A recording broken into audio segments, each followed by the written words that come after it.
Assalamualaikum warahmatullahi wabarakatuh. Salam sejahtera untuk kita semua.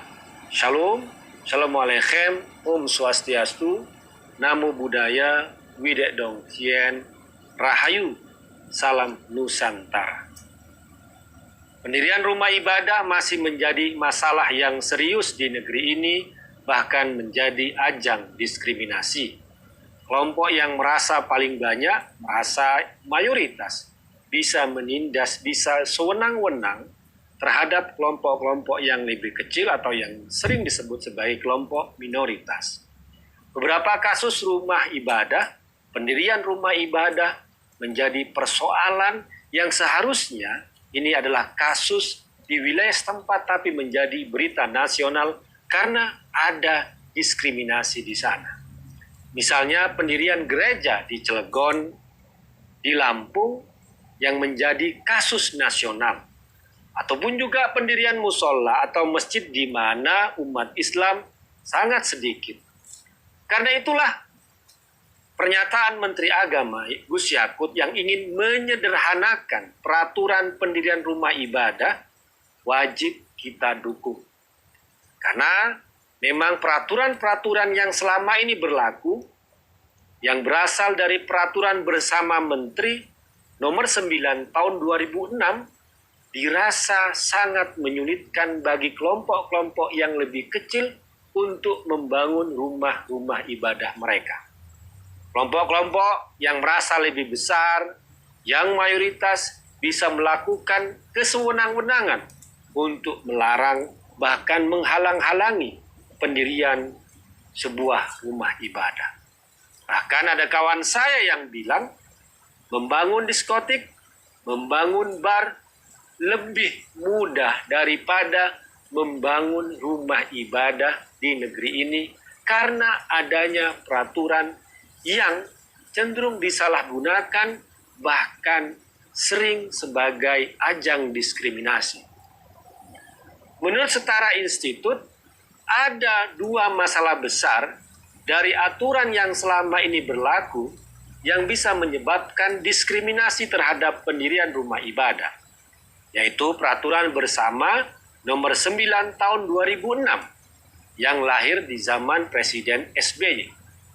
Pertama adalah adanya aturan tanda tangan 90 orang pengguna rumah ibadah tersebut dan kemudian 60 KTP persetujuan dari orang di sekitar di mana rumah ibadah itu akan dibangun yang disetujui oleh lurah dan kemudian camat.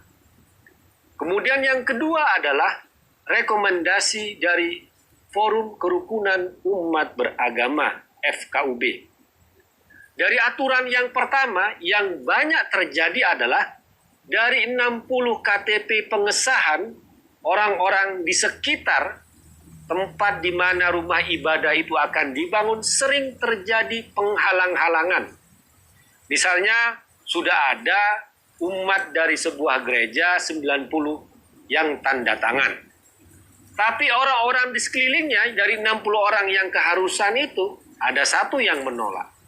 Atau seperti kasus yang ada di Lampung hanya satu RT yang menolak.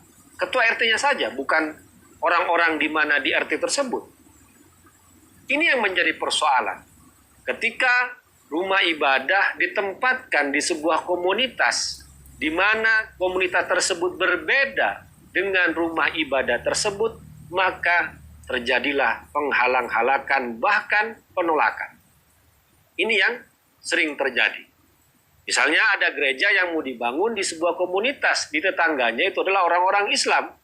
Ya, kalau ada satu dua yang menolak, maka persyaratan itu tidak terpenuhi. Ini yang sering terjadi. Makanya ini yang mengganggu pendirian sebuah rumah ibadah. Kemudian yang kedua adalah FKUB yang sering disalahgunakan bukan untuk merukunkan persoalan kalau ketika ada masalah keagamaan, misalnya soal pendirian rumah ibadah, FKUB cenderung dikuasai oleh kelompok-kelompok tertentu, misalnya kelompok-kelompok radikal, sehingga tidak memberikan rekomendasi untuk pendirian sebuah rumah ibadah. Karena itulah, menurut Menteri Agama Gus Yakut, rekomendasi dari FKUB itu akan dihilangkan. Kemudian juga persyaratan-persyaratan dari 60 orang di sekitar yang harus menyetujui itu juga akan dipermudah. Dan nantinya peraturan ini konon akan diterbitkan dengan peraturan yang lebih tinggi, bukan lagi peraturan bersama menteri, tapi merupakan peraturan presiden.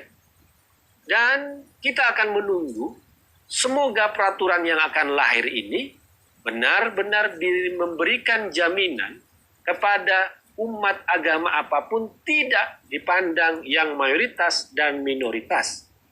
Dan kita sangat berharap Presiden Jokowi bisa menyelesaikan masalah ini yang sudah berlarut-larut bertahun-tahun dan memberikan kepastian hukum kepada semua komunitas, semua umat beragama bisa memiliki rumah ibadah dan beribadah dengan damai di tempat rumah ibadah itu.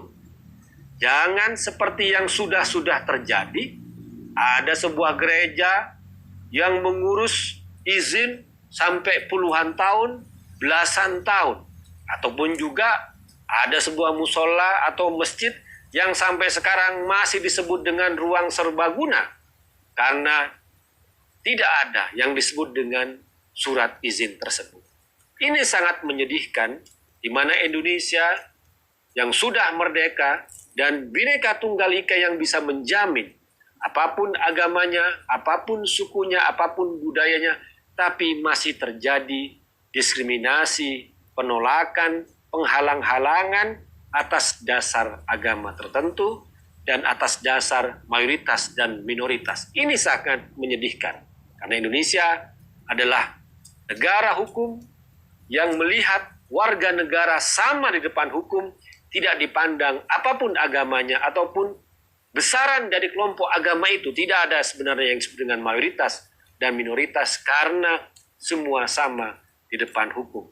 Dan kita menunggu peraturan ini, semoga ada kemudahan, semoga tidak ada lagi dipersulit, tidak lagi ada aturan yang bisa diakali, disiasati, sehingga menjadi ajang diskriminasi.